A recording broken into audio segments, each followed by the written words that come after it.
বিয়ের ৫ বছর পরেও মেঘলার জীবনে ভালোবাসার জায়গাটা যেন ফাঁকা পড়ে আছে। অরুণাভ সকালে বেরিয়ে রাতে ফেরে, কথাবার্তা চলে কেবল প্রয়োজন অনুযায়ী। মেঘলা ধীরে ধীরে নিঃসঙ্গ হয়ে পড়ে। এই সময়েই কলেজ শেষ করে বাড়ি ফেরে অরণ্য, মেঘলার দেবর। স্নিগ্ধ স্বভাব, বই পড়ার অভ্যাস, আর চোখে একরকমের গম্ভীর গভীরতা। একদিন দুপুরে বৃষ্টির মাঝে মেঘলা বারান্দায় চুপ করে বসেছিল। হঠাৎ অরণ্য এসে বলল, বৌদি, তুমি তো বলেছিলে রবীন্দ্রনাথ পড়তে ভালোবাসো, কিন্তু দেখলাম বইগুলো ধুলো পড়ে আছে। মেঘলা হেসে বলে, যখন কেউ পাশে বসে পড়ে তখনই বই খুলে পড়ার ইচ্ছে হয়।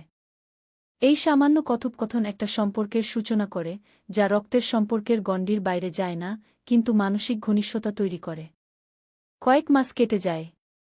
অরণ্য ও মেঘলার মধ্যে কথাবার্তা, বই নিয়ে আলোচনা, রান্নার ঘরের গল্প, সব মিলিয়ে একটা বন্ধুত্ব তৈরি হয়। কিন্তু এই নীরব বন্ধুত্বকে সমাজ ভুলভাবে দেখতে পারে, এই ভয় মেঘলার মনে গেঁথে যায়। সে নিজেকে দূরে সরাতে চায়।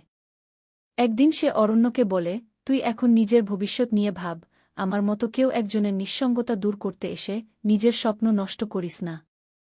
অরণ্য কিছু বলে না। মাথা নিচু করে শুধু বলে, তোমার নিঃসঙ্গতাকে বুঝি, কিন্তু তাতে ভুল কিছু চাইনি কখনো। অরণ্য অন্য শহরে চাকরি নিয়ে চলে যায়।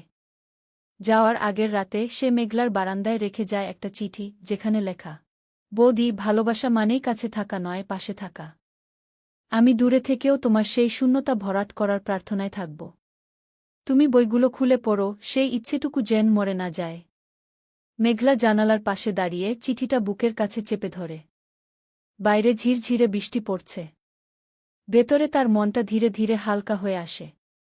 বৃষ্টি থেমে গেছে। জানালার কাছে এখনো জলের ফোঁটা লেগে আছে। মেঘলা বারান্দায় বসেছিল, ভেজা চুলে হালকা স্লিপ চুড়িদার পরা, শরীর জুড়ে ক্লান্তি, কিন্তু অদ্ভুত এক আরামও। অরণ্য এসে হঠাৎ পাশে দাঁড়ায়। দুজনেই চুপ। তুমি কি কখনো নিজেকে ভুলে গেছ, বৌদি? ভুলে যাওয়ার সময় পাইনি, মেঘলা ম্লান হেসে বলে।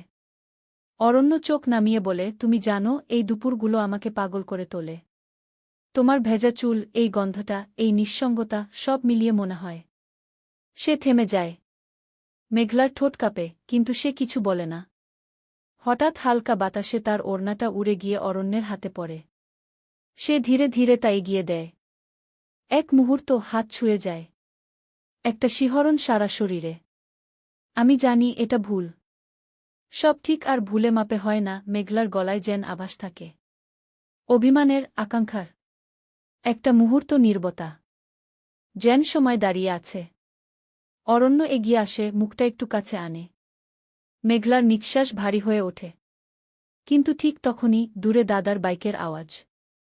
দুজন যেন হঠাৎ বাস্তবে ফিরে আসে।